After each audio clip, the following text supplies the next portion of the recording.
All right, has this happened to anybody else in DMZ? You load it in, you put your buddies, and you get an operator that takes you out and you lose all your loot. But don't worry, today I'm going to teach you how to play DMZ like a pro in under 5 minutes. But first, if you find value here, hit that subscribe button. It really helps the channel as I'm bringing mission guides, DMZ content, and more. Here's what you can expect from the video. I'm going to give you 5 tips in under 5 minutes, and the last 2 are going to be super valuable that you're going to want to know. So let's take a look at the first tip. Okay, so that just happened. So let me walk you through 5 tips on how to be a better player in DMZ in under 5 minutes. Here we go. First one, active duty slots. You get 3 active duty slots in the game. Highly recommend going through each one and gearing up. As you can see these slots on the bottom, gearing up each of your slots. Now, we're not even going to talk about the pay to win feature because that's a separate video and a lot of people are going to get cranky, but you want to load up your active. This is where you want to start, active duty slots. This will make the game a lot easier when that happens because you'll have your active duty slots for your rangers.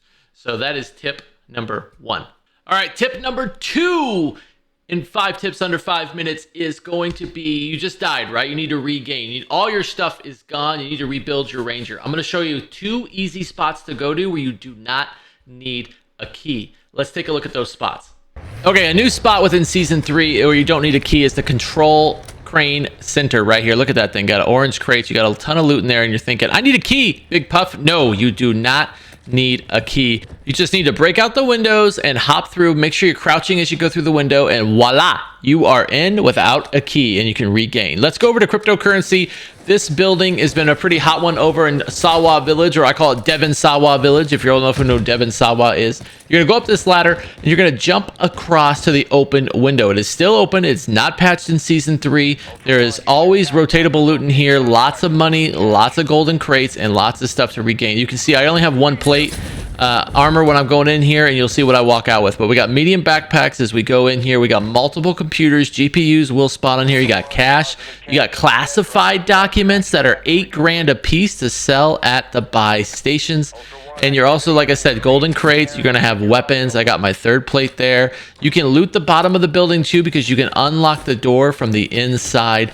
And it is a good way to get looted up and regain so your game can continue. You can definitely enjoy DMZ a little bit cleaner and easier when you have these spots you can go to. You got to memorize them. This will make you a pro player. All right, tip number 3 is the DMZ meta. And if you don't think there is one, you are wrong. So the DMZ meta you want to make sure you have is a sniper rifle. So you want to go in here, and if you don't have it in your shirt slot because mine's cooling down, you want to go to, say, let's the Victus, right? You're going to want that. Make sure you have your stun in your drill charge, in your tactical and lethal. Drill charges are great for riot shielders if you're going in a stronghold and clearing out that, or Simtex. Either one, you'll be set up. Do not ever bring in a secondary. You can pick up a secondary and bring it to the workbench. But here is the little, like, kind of tip 3A, if there's 3A and 3, is a suppressor. Let's take a look at why. Okay, a lot of people don't know this, but a lot of pro DMZ players know this. A suppressor does a lot with AI. Look at this. I'll shoot the AI with a suppressor on. The other AI does not move. The suppressor suppresses the bullet so they do not hear it. So you can get through in and out, especially on solo runs. This will be easy, but as I continue to show you, that guy's walking by. He's unalerted because it's a suppressed weapon. So put a suppressor on your sniper and always carry a sniper.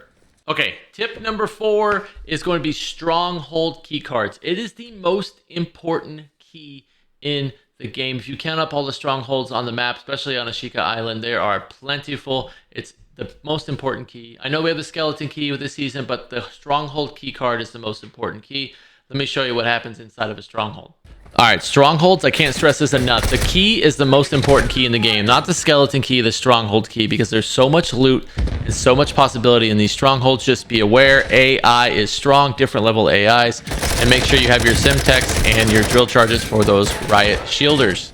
All right, the 5th and final tip are supply drops are your friend. Most people don't check them, and you should be checking them every time. Let me show you why. I don't know why people don't go to supply drops. They have a ton of loot. This one has not an exception.